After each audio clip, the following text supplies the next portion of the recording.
Good morning বন্ধুরা, তোমরা কেমন আছো? আশা করি তোমরা সবাই ভালো আছো। যে যেখান থেকে আমার ভিডিওটা দেখছো তাদেরকে জানাই অনেক অনেক ভালোবাসা, বড়দের আশীর্বাদ আর ছোটোদের ভালোবাসা নিয়ে মিষ্টি সকাল থেকে একটা ব্লগ তোমাদের সাথে স্টার্ট করলাম।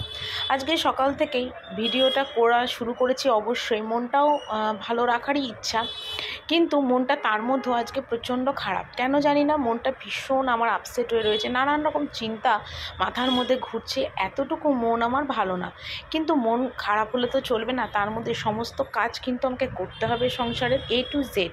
আর তার মধ্যে মন খারাপ হলে কাউকে আমি সেটা বলতেও পারবো না যে আমার মন খারাপ হয়েছে। মন খারাপের কি কোনো দাম থাকে শ্বশুরবাড়িতে কোনো বউদের? আমার তো জ্ঞান তো জানার মধ্যে কোনো কেউ নেই। তবে হ্যাঁ, যাদের শ্বশুরবাড়ি অনেক ভালো তারা কিন্তু বউদের বউ ভাবে না, মেয়েই ভাবে। কিন্তু আমি আমার শ্বশুরবাড়িতে বউ তো বউই হয়ে রইলাম, মেয়ে কিন্তু হতে পারলাম না কোনো দিনই। তো মনটা প্রচণ্ড আজকে সকাল থেকে আমার খারাপ, কিছু ভালো লাগছে না। ছেলেকে নিয়ে অনেক কিছু আমি চিন্তা ভাবনা করি। আজকে তোমাদের কাছে আমার ছেলের বিষয়ে কিছু কথা শেয়ার করব, যেটা তোমাদের কাছে কোনো দিন এতটা স্পষ্টভাবে ঠিকঠাকভাবে কোনো দিন বলিনি, কিন্তু আজকে তোমাদের কাছে সেটা আমি শেয়ার করব। সেটা হলো, আমার ছেলে কিন্তু কথা বলতে পারে না। জানি না, আমার যে ভিডিওগুলো তোমাদের কাছে আপলোড করি, অনেক সময় তোমাদের সামনে আমার ছেলের ভিডিও কিন্তু আনি, ছোটো ছোটো ভিডিও আমি ছেলের কিন্তু আনি ব্লগের মধ্যে।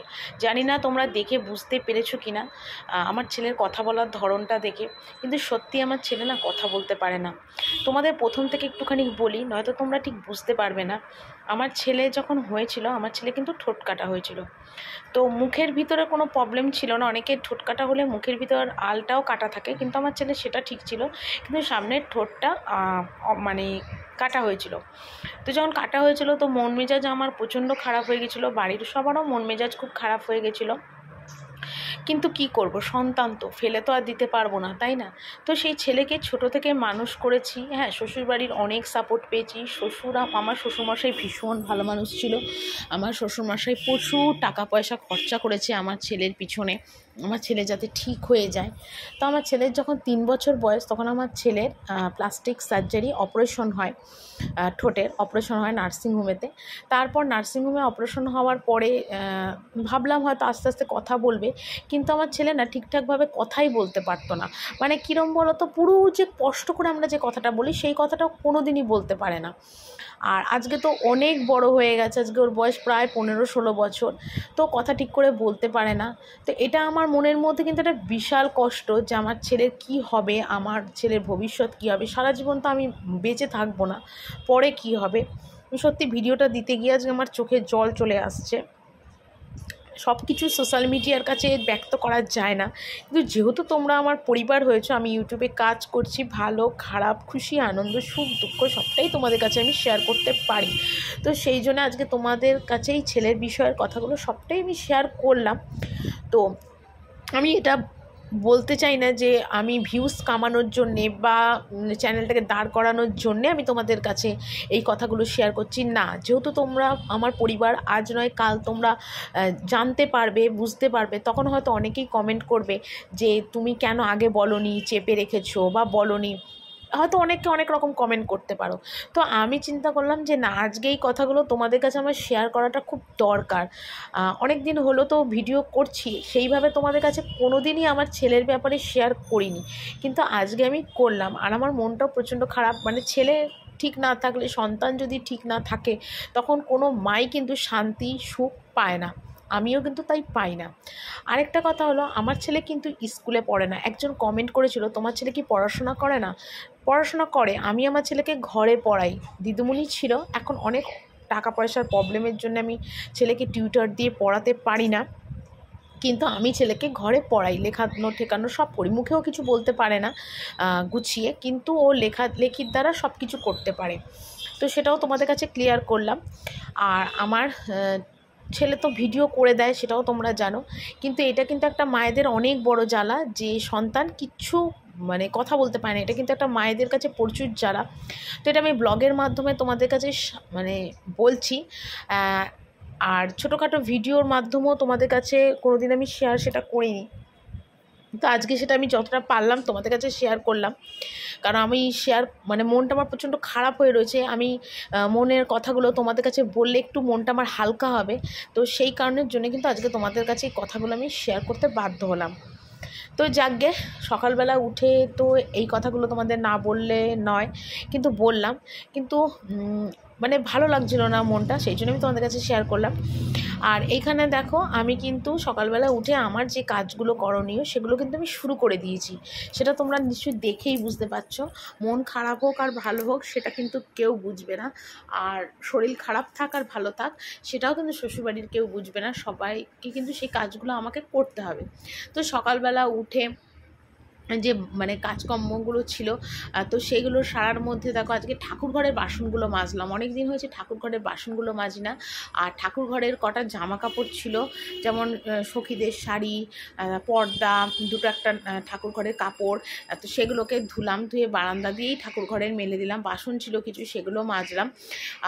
তারপর সকালবেলা তো বাসি জামা কাপড় ছেড়ে ঠাকুর ঘরের কাজটা সারলাম।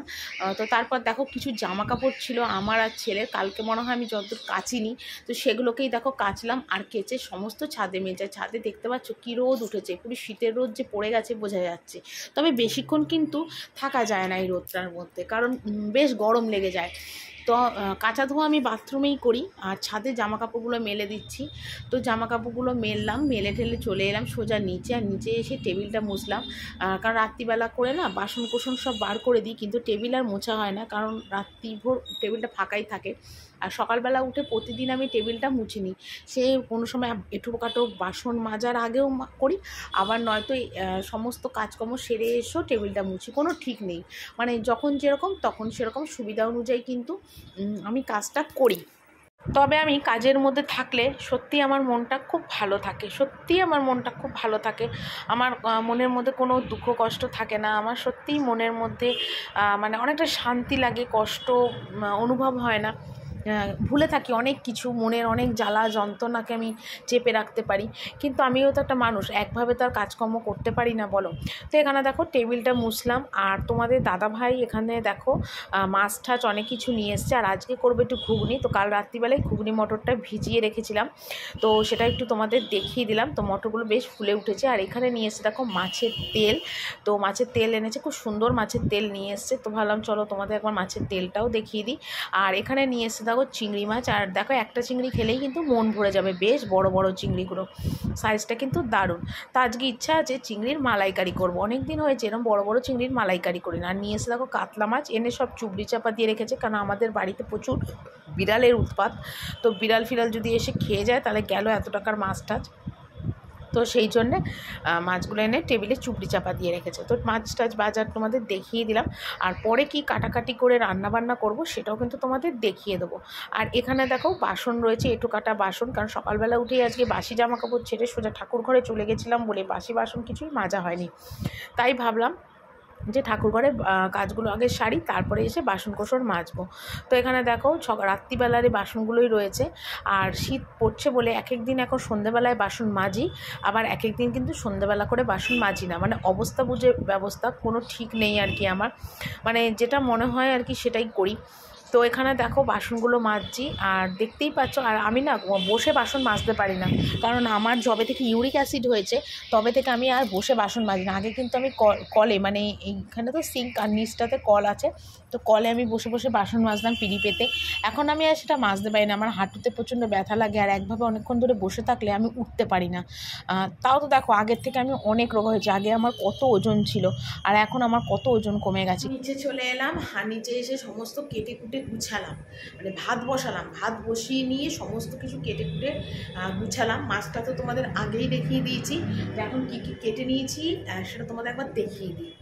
আজকে দেখো ফ্রাইড রাইস করবো, তার জন্য এখানে ক্যাপসিকাম, বিন, গাজর সব দেখো ঝুড়ো ঝুড়ো করে কেটে নিয়েছি। ফ্রাইড রাইস হবে, এটা হবে চিংড়ি মাছের মালাইকারি। তো সেই জন্য দেখো পেঁয়াজ, রসুন, আদা কেটেছি। এটা হলো মাছের কালিয়া হবে, একটা আলু, আদা, টমেটো। শাশুড়ি খাবে পেঁপে, ওনার মতন অল্প করে পেঁপে কেটেছি। আর ঘুগনি করব, রাত্রিবেলার ঘুগনি মটর ভিজিয়ে রেখেছিলাম, সেই ঘুগনির মানে আলু কেটে রেখেছি, টমেটো আর এই যে আদা। আর এটা পেঁয়াজে বেরেস্তে হবে, ফ্রাইড রাইসে দেবো বলে, ঠিক আছে। আর এই দেখো ভাত কিন্তু আমার হয়ে গেছে, আর এবার আমি রান্নায় হাত দেবো।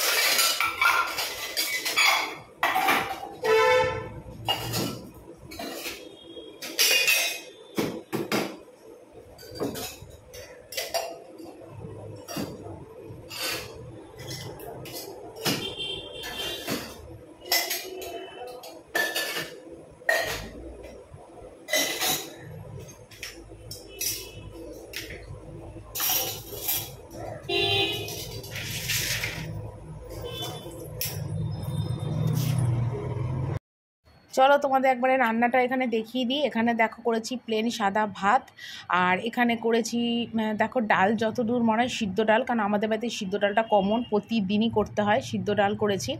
তো যেটাই রান্না করি সেটাই তোমাদের কিন্তু দেখাই। আর এখানে করেছি চিংড়ি মাছের মালাইকারি। আর তার আগে দেখিয়ে দিই মাছের কালিয়া, আলু দিয়ে প্লেন মাছের কালিয়া, একটু দই দিয়েছিলাম, টক দই দিয়ে মাছের কালিয়া করেছিলাম, তবে একদম হালকা করেছিলাম, রিচ করিনি। পেঁপে আলুর তরকারি শাশুড়ির, আর এখানে মাছের তেলটা ভেজে রেখেছি। আর এখানে করেছি দেখো চিংড়ি মাছের মালাইকারি, একটু পাতলা পাতলা নয়, একেবারে ঘনও নয়, কেন পেঁয়াজ রসুন এটা দিয়ে একটু সবাই ভাতটা মেখে খাবে তাই। আর এখানে করেছি দেখো ঘুগনি, যেটা রাত্রিবেলাতে রুটি হোক লুচি হোক যাই হোক সেটা দিয়ে খাওয়া হবে।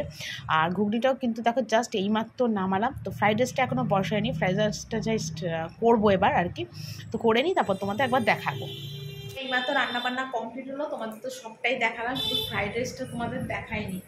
এই দেখো কড়াইতে করে রেখেছি ফ্রাইড রাইসটা, এই যে ফ্রাইড রাইসটা করেছি। আর কটা বাসন ছিল, মানে সকালবেলায় মানে দুপুরের মানে ছেলে খেয়েছে, ভাগ্নি খেয়েছে, কটা বাসন ছিল সেই বাসনগুলো মাজলাম। আর ওই যে গ্যাস ফ্যাসগুলো সব মুছে, মানে একদম টাইলস ফাইল সাবান দিয়ে মুছে তো পরিষ্কার করলাম, মানে এই হলো আর কি কমপ্লিট। এবার যাব ওপরে, ছাদে অনেক জামা কাপড় আছে, সেই জামা কাপড়গুলো তুলতে, ঠিক আছে, সেগুলো তুলে নিয়ে আসি, সন্ধ্যে নামছে। ওই ছাদে এলাম, আর দেখো ছাদে রোদ পড়ে গেছে, একদম ছাদে রোদ পড়ে। আর সকালেই তো এগুলো কেচেছিলাম, সেগুলোই দেখো তুলতে চলে এলাম, কারণ সন্ধ্যের সময় জামা কাপড় বাইরে রাখা তো ঠিক নেই, ঠিক নয় আর কি। ওগুলো সব তুলতে এলাম, এগুলো তুলে নিয়ে যাই গিয়ে। হ্যাঁ শুকিয়ে গেছে, ওটা এখনও তো সেই শীতের রোদটা সেইভাবে পড়েনি, তো যার জন্য সবগুলোই শুকিয়ে গেছে জামা প্যান্টগুলো। কিরে বাবু, ফ্রাইড রাইসটা কেমন হয়েছে? ভালো হয়েছে? তো অনেকটাই দেরি হয়ে গেছে, যেহেতু বাবু আজকে সকালবেলাতে ভাত খেয়েছে, ফ্রাইড রাইসটা তখনও হয়নি, তাই বাবুকে এখন দিলাম ফ্রাইড রাইসটা খেতে। দেখতেই পাচ্ছি সন্ধ্যে হয়ে গেছে, এখন বাজে দেখো 6টা। আর এই দেখো চিংড়ির মালাইকারি করেছিলাম, চিংড়ির দুটো চিংড়ি দিয়ে ওকে মালাইকারিটা দিয়েছি। বাবু এটা খেয়ে বল, তোর তো ফেভারিট চিংড়ি মাছ, খা একটু খেয়ে বল কেমন হয়েছে।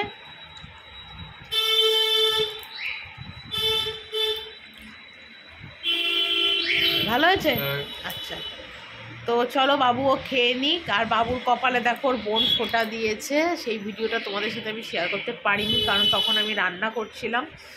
তো যাকে, আর চলো আজকের ভিডিওটা আমি এখানেই শেষ করি, কালকে আবার একটা সুন্দর ভিডিও নিয়ে চলে আসবো, টাটা।